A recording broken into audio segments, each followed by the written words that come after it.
Good morning, everybody. I'm Keegan. Welcome back to the channel. Z1. It's good. It's still pissing people off on YouTube. I love the comments.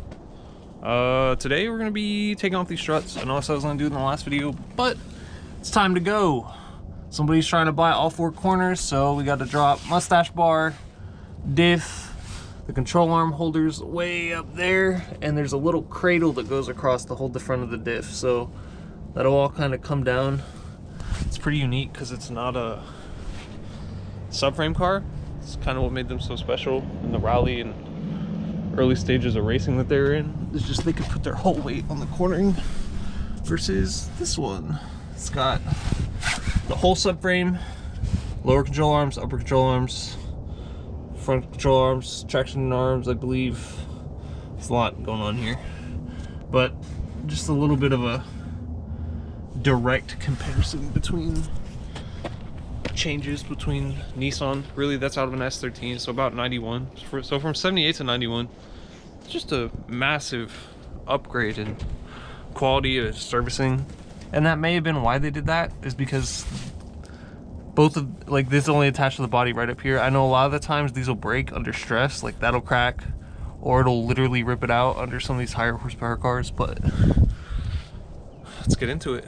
We're gonna save the top for last. We'll start with the wheels, pop them loose. I'm sure my neighbors will love the car being fully on cinder blocks, but you know, how long can it really be considered a car? We'll figure it out. Boop.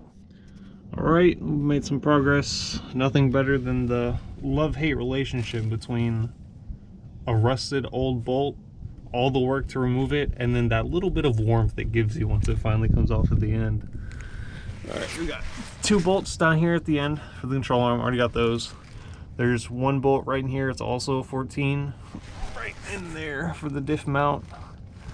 And then two more right here just for that arm.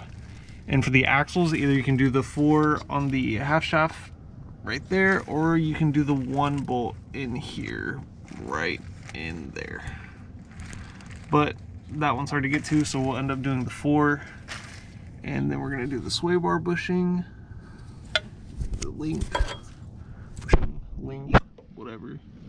You gotta keep one down here, put another one up top, then turn. And then that should be one side after we do the upper tower arms all the way up here. All the way up there. Trying real hard not to let the GoPro go vertical. I won't put it up. Gotta have standards, boys. And we're gonna get back to it. Throw it in time-lapse mode, see how long it takes.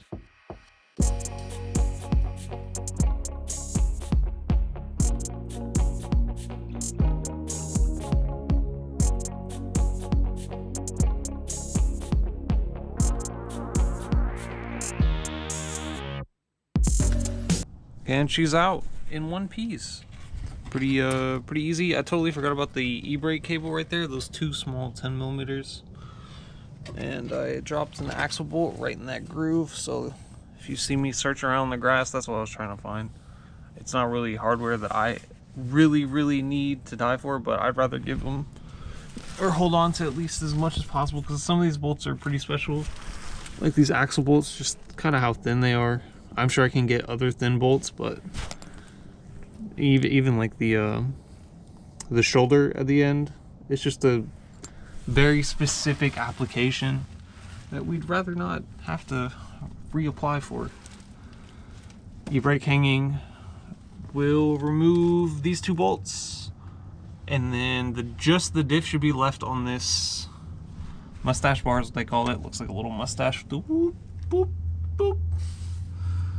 And do the axle bolts, cut the line, e-brake again, and then we're gonna start removing these little 10s. Like, this is the fuel filter that's really clogged up. I'm guessing that's why I couldn't start the motor, because it wanted to fire, but between that and the bad AFM meter, I'm guessing that's probably what did her in.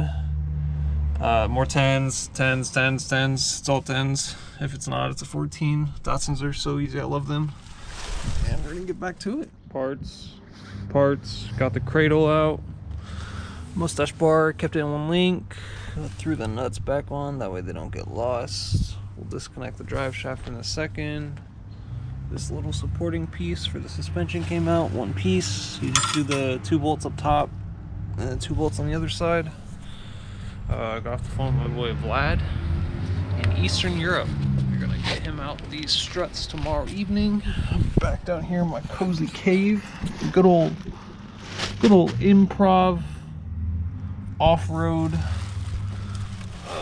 creeper, is what they call it, but it's a trash bag because I'm not off-roading the creeper. Jacket's soaking wet, but enough complaining. Lines are out. This one's still here, but he just goes through here, so that's easy. E-brake cables are still here. Gonna try to keep these somewhat neat in case anything ever goes wrong with mine because they're original in the Z. These lines good to go. Fuel lines, got 2 more 10s right there and right there. I'm gonna take off this fuel plate brake, fuel pump brake, my bad. And this little cradle is neat. It goes on top of the differential. I'm guessing to prevent any major damage if anything happens with that long nose going. But it basically stays up like that. It's a cool, neat little strap. But that's all of her removed from the Z today. If you made it this far, thanks for watching. I know the last video did pretty well. I know it's pretty boring in our little cave, but we had to do what we had to do. Good old sun is deciding to not come out today either. And I'm gonna probably position this car, but now she is officially ready to get cut up. And I'll see you next time.